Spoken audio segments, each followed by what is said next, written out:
Assalamualaikum warahmatullahi wabarakatuh. Nama saya Damar Fanani, absen 9 dari kelas 10-12.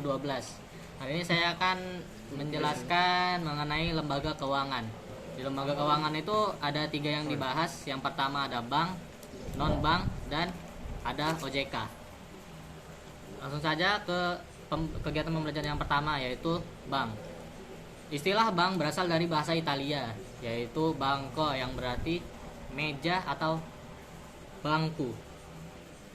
Bank dikenal sebagai lembaga keuangan yang kegiatan utamanya menerima simpanan dana dari masyarakat, baik dalam bentuk tabungan, deposito maupun giro. Dana tersebut disalurkan kepada masyarakat yang membutuhkannya dalam bentuk pinjaman atau kredit. Yang kedua, langsung ke fungsi bank. Fungsi bank itu ada 3. Yang pertama menghimpun dana, menyalurkan kredit. Yang ketiga dan yang ketiga memberikan pelayanan jasa. Di sini juga ada yang namanya 5C. Yang pertama karakter, kedua capacity, 3 capital, 4 collateral, dan kelima condition of economies. Karakter itu diteliti tentang kepribadiannya. Capacity dilihat dari kemampuan, kepandaian, dan keterampilan menggunakan kredit. Yang ketiga kapital, yaitu modal seseorang atau badan usaha penerima kredit. Yang keempat kolateral, yaitu kepastian berupa jaminan. Yang terakhir ada condition of economies, yaitu kondisi ekonomi pada saat proses kredit. Jenis-jenis bank. Yang pertama ada berdasarkan kelembagaannya. Di berdasarkan kelembagaan ini ada 2 jenis bank, yaitu bank umum dan bank BPR, bank perkreditan rakyat. Yang pertama ada bank umum. Bank umum adalah bank yang melaksanakan kegiatan usaha baik secara konvensional maupun berdasarkan prinsip-prinsip syariah yang dalam kegiatannya memberikan jasa dalam lalu lintas pembayaran. Yang kedua ada berdasarkan uang lingkup usahanya. Bank umum dapat dikelompokkan menjadi 2 macam. Yang pertama bank umum devisa, contohnya Bank BRI, BNI, dan lain-lain. Yang kedua ada bank umum non devisa, contohnya Bank Sejahtera Ekonomi, BPTN, dan lain-lain. Baru selanjutnya ada bank perkreditan rakyat. Bank BPR adalah bank yang melaksanakan kegiatan usaha secara konvensional berdasarkan prinsip syariah yang dalam kegiatannya tidak memberikan jasa dalam lalu lintas pembayarannya.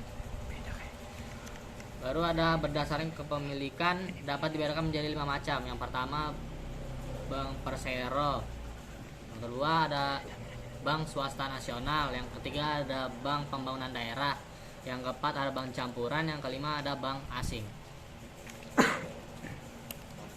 Selanjutnya ada prinsip kegiatan usaha bank yang terdiri atas prinsip konvensional dan syariah.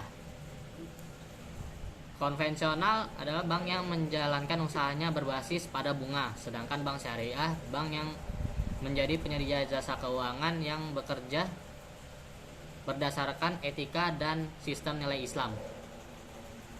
Baru selanjutnya ada lembaga keuangan non-bank.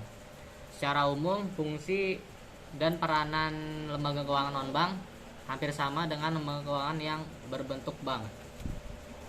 Berikut merupakan fungsi dan peranan lembaga keuangan non-bank.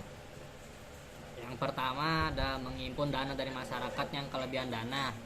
Kedua ada membantu dunia usaha dalam meningkatkan produktivitas barang atau jasa. Yang ketiga ada memperlancar distribusi barang atau jasa. Yang terakhir ada mendorong terbukanya lapangan pekerjaan. Lalu ada jenis dan prinsip kegiatan usaha dan produk lembaga keuangan non-bank. Yang pertama ada pegadaian, kedua perusahaan sewa bank usaha atau leasing, yang ketiga ada perusahaan asuransi, yang keempat perusahaan anjak piutang, yang kelima perusahaan modal ventura, dan yang keenam ada dana pensiun. Yang terakhir ada otoritas jasa keuangan atau OJK. Pengertian OJK adalah lembaga independen bebas dari campur tangan pihak lain yang mempunyai fungsi, tugas, dan kewenangan pengaturan, pengawasan, pemeriksaan, dan penyidikan terhadap keseluruhan kegiatan di dalam sektor jasa keuangan, baik dari sektor perbankan, pasar modal, maupun sektor jasa keuangan non bank seperti asuransi, dana pensiun, lembaga pembiayaan, fintech, dan lembaga jasa keuangan lainnya. Baru ada fungsi OJK. Fungsi OJK itu menyelenggarakan sistem pengaturan dan pengawasan yang terintegrasi terhadap keseluruhan kegiatan di sektor jasa keuangan. Baru ada visi dan misi OJK. Yang pertama, visi OJK itu menjadi lembaga pengawas industri jasa keuangan yang terpercaya, melindungi kepentingan konsumen dan masyarakat, dan mampu mewujudkan industri jasa keuangan menjadi pilar perekonomian nasional yang berdaya saing global serta dapat memajukan kesejahteraan umum.